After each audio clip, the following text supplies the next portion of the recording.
নমস্কার বন্ধুরা, আপনারা কেমন আছেন? আশা করি আপনারা সকলে ভালো আছেন। অনেক দিন পরে আরেকটি রেসিপি নিয়ে আপনাদের সামনে চলে এসেছি। আজকে আমি রান্না করব গ্রাম থেকে আনা শোল মাছ। আর এই শোল মাছ আমি কিভাবে রান্না করব সেটা আপনারা ভিডিওর প্রথম থেকে শেষ পর্যন্ত আমার সঙ্গে থাকুন।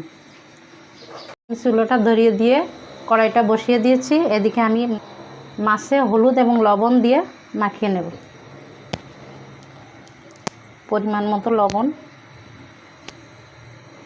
এবং পরিমাণ মতন হলুদ দিয়ে সুন্দরভাবে আমি মাছটিকে মাখিয়ে নেব। আমার মাছ মাখানো হয়ে গেছে। আমি এখন কড়াইতে তেল দিয়ে দেব।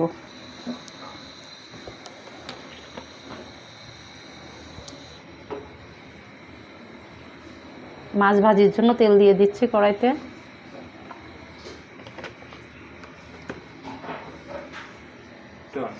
আমার তেল গরম হয়ে গেছে। আমি এখন একে একে মাছগুলো দিয়ে দেব।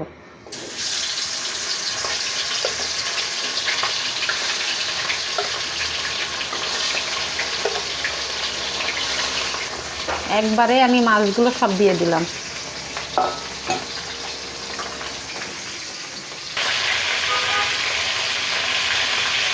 আমি মাছগুলো এখন উল্টিয়ে দেব। এক পাশ ভাজি হয়ে গেছে, এখন আর এক পাশ উল্টে দেব। আমার মাছ ভাজি হয়ে গেছে। আমি এখন একটু পাত্রে তুলে নেব।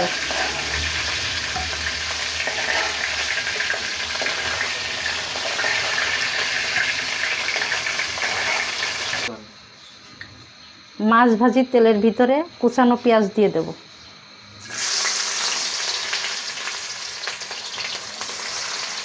আমি পেঁয়াজটা সুন্দরভাবে লাল লাল করে ভেজে নেব।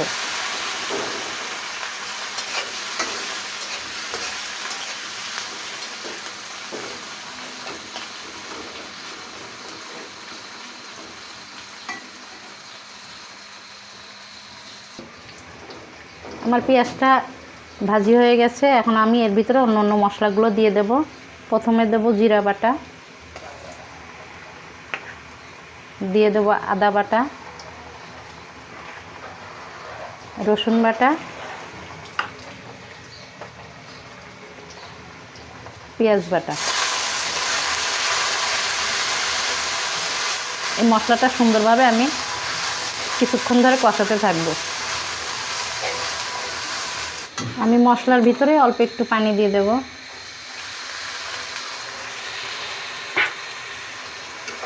এবং এর ভিতরে আমি গুঁড়া মশলাগুলো দিয়ে দেব।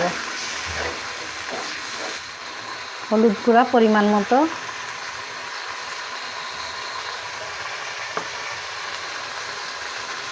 মরিচের গুঁড়া,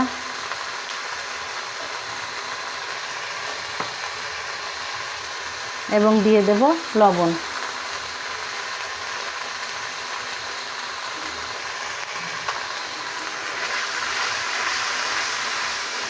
এবং এইভাবে সুন্দরভাবে আমি মশলাটা কষিয়ে নেব।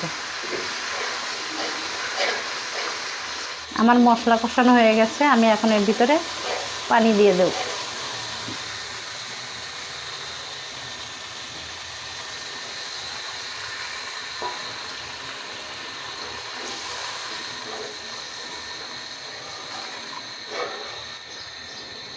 আমি এখন ঢেকে দেব 5 মিনিটের মতো। আমি ঢাকনিটা এখন উঠাবো।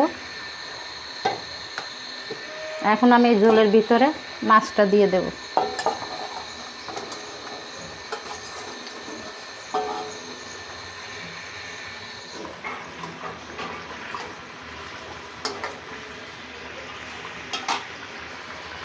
এখন আবার একটু ঢাকনা দিয়ে দেব। আমি এখন ঢাকনিটা উঠাবো। আমার শোল মাছের ভুনা হয়ে গেছে। আমি এখন নামিয়ে নেব। আমার সে শোল মাছ ভুনা হয়ে গেছে। আপনারা দেখলেন আমি কিভাবে শোল মাছ ভুনা করলাম। আপনারা এইভাবে রান্না করে খাবেন। এবং আমার এই রেসিপিটি যদি আপনাদের ভালো লেগে থাকে তাহলে অবশ্যই লাইক, শেয়ার, কমেন্ট করবেন এবং আমার চ্যানেলটিকে সাবস্ক্রাইব করে আমার পাশে থাকবেন। আজ এই পর্যন্ত। দেখা হবে নতুন একটি ভিডিও নিয়ে।